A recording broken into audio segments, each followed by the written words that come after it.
वक्फ board, ये नाम आपने पिछले कुछ दिनों में कई बार सुना होगा। हमने आपको इसके बारे में छोटी से छोटी जानकारी दी है, मगर आज जो जानकारी हम आपको देने जा रहे हैं वो इस बात को शीशे की तरह साफ कर देगी कि वक्फ बोर्ड हिंदुओं की जमीन पर कब्जा करने का एक तंत्र है। वक्फ बोर्ड सिर्फ और सिर्फ अवैध तरीके से संपत्ति हासिल करने की एक फैक्ट्री है। वक्फ बोर्ड हिंदुओं की संपत्ति को छीनने वाला डकैत है जो दिन ब दिन अपने पैर पसार रहा था।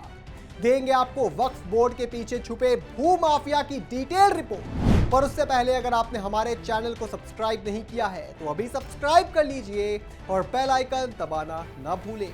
नमस्कार, मैं हूं आपके साथ स्नेह श्रेयस। आप देख रहे हैं आई ऑन भारत। ये बात जो हमने अभी कही ये कोई हवाई बात नहीं है। जमीन छीनने में वक्फ बोर्ड एक्सपर्ट है। उदाहरण के साथ बताते हैं कैसे। 2013 में वक्फ अधिनियम में संशोधन करके वक्फ बोर्ड को कानूनी चुनौती के बिना संपत्ति हड़पने के अधिकार दिए गए थे। वक्फ बोर्ड को मुस्लिम चैरिटी के नाम पर संपत्ति पर दावा करने का अधिकार है। वक्फ बोर्ड अक्सर कब्रिस्तानों और अवैध धार्मिक स्थलों के आसपास की जमीन को अपनी संपत्ति मान लेता है और उस पर अतिक्रमण कर लेता है। और सबसे जरूरी बात जिसे सुनकर आपके भी होश उड़ जाएंगे, यदि वक्फ बोर्ड किसी संपत्ति पर दावा करता है तो मालिक अदालत नहीं जा सकता।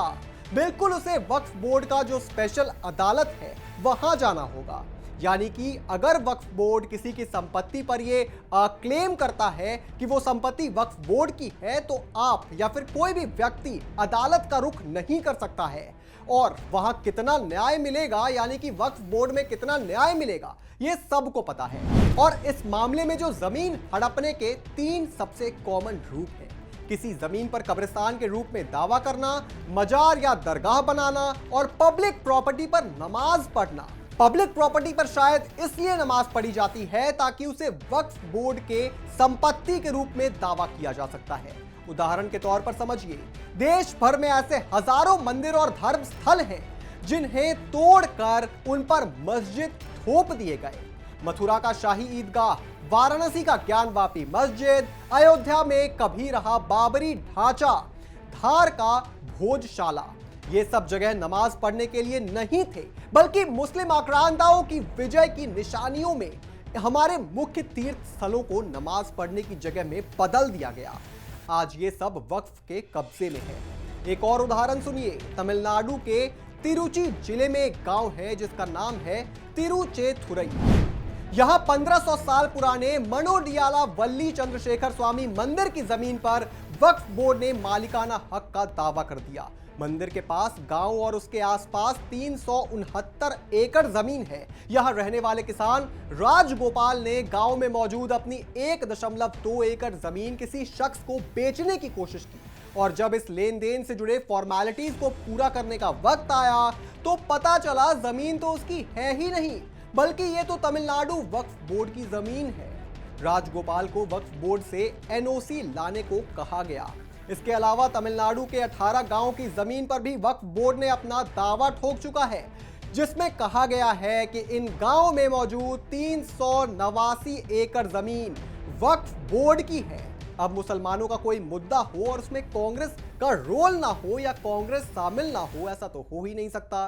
2014 लोकसभा चुनाव के लिए आचार संहिता लागू होने से ठीक एक दिन पहले कांग्रेस पार्टी की अगुवाई वाली यूपीए सरकार ने एक बड़ा फैसला लिया। वह फैसला दिल्ली की 123 प्राइम प्रॉपर्टीज को लेकर था। मनमोहन सरकार ने 5 मार्च 2014 को इन प्रॉपर्टीज को दिल्ली वक्फ बोर्ड के हवाले करने के प्रस्ताव पर मुहर लगा दी। सोचिए, ये मुस्लिम तुष्टीकरण का कितना बड़ा मामला था। और फिर ये लोग कहते हैं कि मुसलमान खतरे में है, संविधान खतरे में है। मतलब हिंदुओं की जमीन को कहीं से भी आप हड़प लेने से संविधान खतरे में नहीं आता है।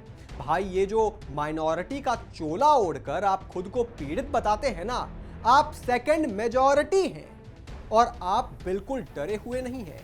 डरा हुआ अल्पसंख्यक बहुसंख्यक की जमीन नहीं हड़पता है।